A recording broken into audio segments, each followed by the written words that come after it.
couple of other guys, hunters who were with them, managed to flee, and they got back to their own clan. And as they got back, they told their clan what had happened, how their chief had been killed, and the bear clan demanded they wanted to get revenge for killing their chief. They thought the killer whale clan should have captured him, and then maybe they could have bartered to get him back.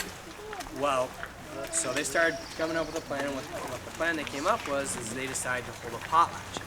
What a potlatch is basically a giant party. And if I were to hold a potlatch for all of you, I'd invite you over to my house. You'd come over.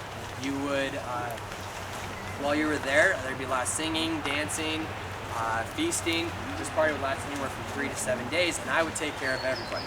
Anything you needed, I would take care of. And one thing that's expected is within 2 to 3 years, you return the favor. Well, so what the bear clan did is they held this potlatch, they invited the killer whale clan over, and one of the things is you never bring your weapons to a potlatch. It's considered impolite.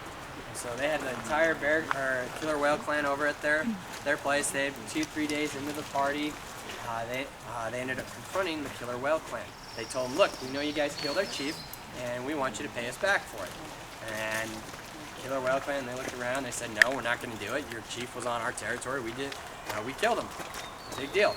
Well, a big fight broke out. Several members of the killer whale clan were actually killed at this potlatch. And ever since that day, the bear clan ended up carving the bear, showing his teeth, like he's snarling or growling, saying that in honor of this chief, because they said we will defend our own, and we will take revenge for those that attack our people. So, but does anyone have any questions so far? Are these the original totem poles then? Some of them are original. Some of them are just replicas. They were in such bad shape because most of the totem poles, they came from the surrounding area, and they brought them here to this area and to help preserve them. But a lot of them they've gotten really old. Some of them are 120, 150.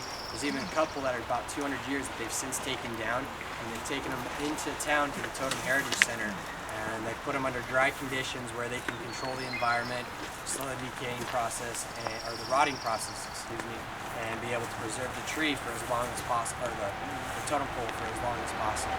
So this is a replica, but when I mean replica, it's still about 70 years old, 80 years old. So.